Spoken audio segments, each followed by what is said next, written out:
What's going on, partners? Let's take a look at this old interview on Democracy Now! This is going to be Dolores Canales. Her son, Johnny Martinez, was in Pelican Bay participating in the hunger strike. Here's a little of what she said that day. For me, since my son has been transferred to Pelican Bay State Prison,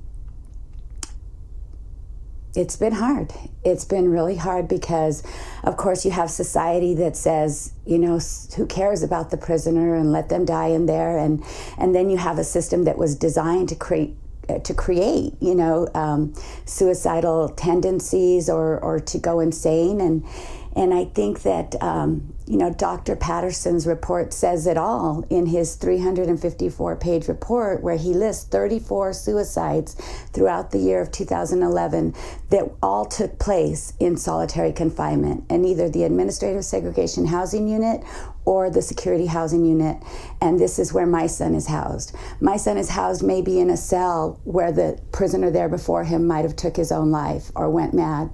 You know, my son is housed in a cell that, just as Jules Lobel was saying, there is no window. You don't know when day transitions into night. You just go by the food tray that they slide you, if it's a breakfast tray or a dinner tray. Okay, she's going to continue appealing to the heart. It is a very common tactic that these advocate groups use. They try to appeal to the heart, but we're going to break some things down right here. Beginning with Dr. Patterson's 354-page report. The report covers 34 suicides that occurred in 2011.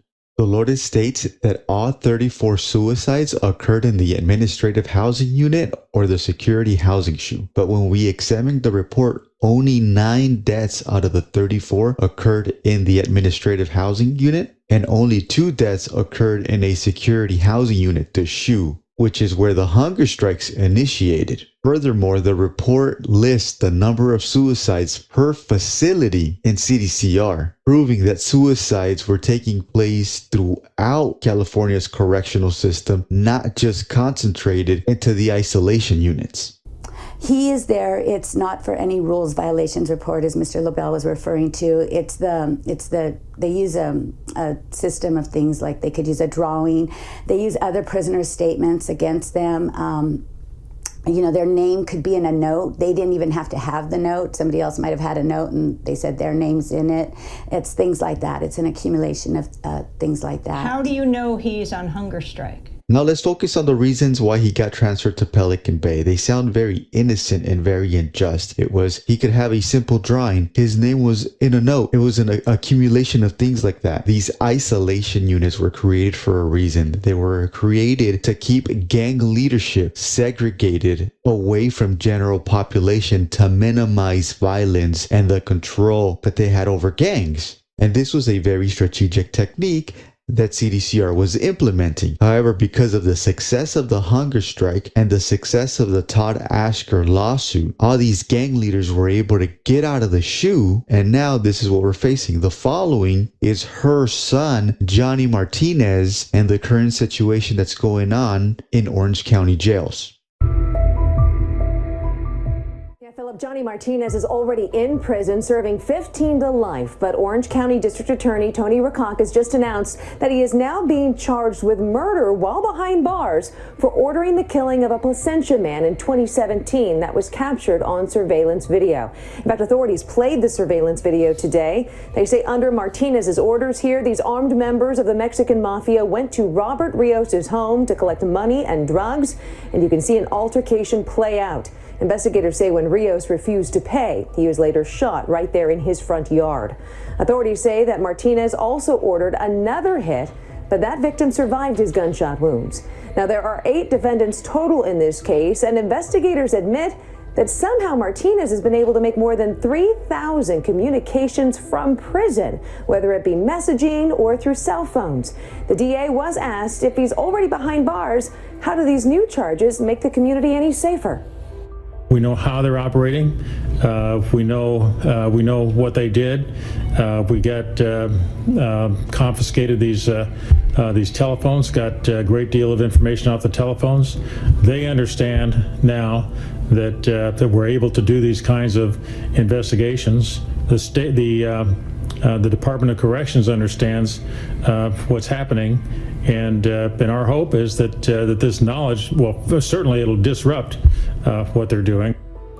The district attorney says that he now hopes the Department of Corrections will put Martinez and others like him in better secure locations to try and prevent further communications with gang members on the outside. Officials said that this is a crushing blow to the Orange County Mexican Mafia. Now, we're told that the majority of the defendants you'll see are already in custody, but 9 others were arrested between last night and this morning. Now, FBI and local officials announced the federal indictment today and said this is the result of a years-long investigation that is ongoing. A grand jury indictment charges 31 Orange County Mexican Mafia members and associates with alleged racketeering, murders, attempted murders, drug and gun charges. From 2016 to April 2022, Johnny Martinez, Robert Aguirre, and Dennis Ortiz are accused of being the leaders of criminal activities in OC and within OC jails and prisons. Officials say some of the other defendants served as shot callers, mouthpieces, representatives, and secretaries. Now, officials say that the OC Mexican Mafia preyed on